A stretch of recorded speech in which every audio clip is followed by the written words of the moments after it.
దాక్షాయణి సతీదేవి తండ్రితో పరమేశ్వరుని నిందించేవారిని దండించాలని చెప్పుచున్నది. దక్ష ప్రజాపతి కుమార్తె సతీదేవి, పరమేశ్వరుని సతీ. ఆమెను దాక్షాయణి అని కూడా అంటారు. పరమేశ్వరుని ఆహ్వానించకుండా దక్షుడు యజ్ఞం చేశాడు. అది తెలుసుకుని ఆమె వేదంతో వచ్చి తండ్రిని ద్వేషించే వలన మంచి గుణాలు కూడా చెడ్డ గుణాలుగా పొరపాటు పడుతున్నావు నాన్న. నీ బుద్ధిని ద్వేషం నుండి వేరు చేసి చూడు. సర్వలోకాలకు సమస్త శుభములను ప్రసాదించే పరమశివుని పాద కమలాలను ప్రయత్నము చేత ధ్యానించే ధన్యాత్ములకు అసాధ్యమేముంటుంది ఈ లోకంలో. నీవు దాన్ని వదిలిపెట్టి ఆయన ఎందు తప్పులను వెతుకుతున్నావు. బ్రహ్మదేవుడు అంతటి వాడు పరమశివుని పాద కమలములను పరమానందో శిరస్సున ధరిస్తాడు. ధర్మరక్షణ దీక్షాపరుడైన హరుడు అందరికీ అన్ని అభీష్టాలను నెరవేరుస్తాడు.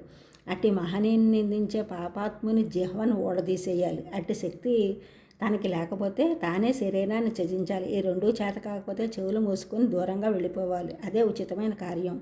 నాన్న, ఈశ్వరుని నిందించిన నీకు కుమార్తెనని అనిపించుకోవడం కూడా నాకు ఇష్టం లేదు. తెలియక తిన్న చెడ్డ పదార్థమును ఏ మందో మాకో వేసుకొని కక్కి పవిత్రుడవుతాడు. అలాగే నేను నీ వలన ప్రాప్తించిన ఈ పాడు శరీరమును వదిలిపెట్టి పరమ పవిత్రతను పొందుతాను. సంసారులైన వారికి అగ్నిష్టోమాది మొదలైన యజ్ఞ ప్రవృత్తి కర్మలను, విరక్తులైన వారికి శమము దమము మొదలగు నివృత్తి రూపములైన కర్మములు వేదములు విధించాయి. ఈ రెండింటికి అవ్వాలనున్నవాడు పరమేశ్వరుడు. అన్ని లోకాలకు శుభములను చేకూర్చే శంకరుని విషయంలో క్షమింపరాని తప్పు చేశావు. అట్టి నీకు నేను కుమార్తెను కావడం నా దురదృష్టం. నీకు పుత్రికనని చెప్పుకోవడానికి కూడా నాకే సిగ్గుగా ఉంది. పరమేశ్వరుడు ఎప్పుడైనా నన్ను దాక్షాయిణి అని పిలిచాడనుకో,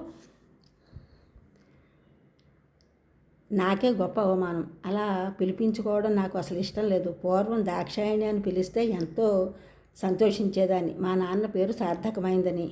నీ కూతురునై ఉండడం కంటే మరణించడం మేలని యజ్ఞమండపం మధ్యలో నిలబడి ఆహుతైంది సతీదేవి.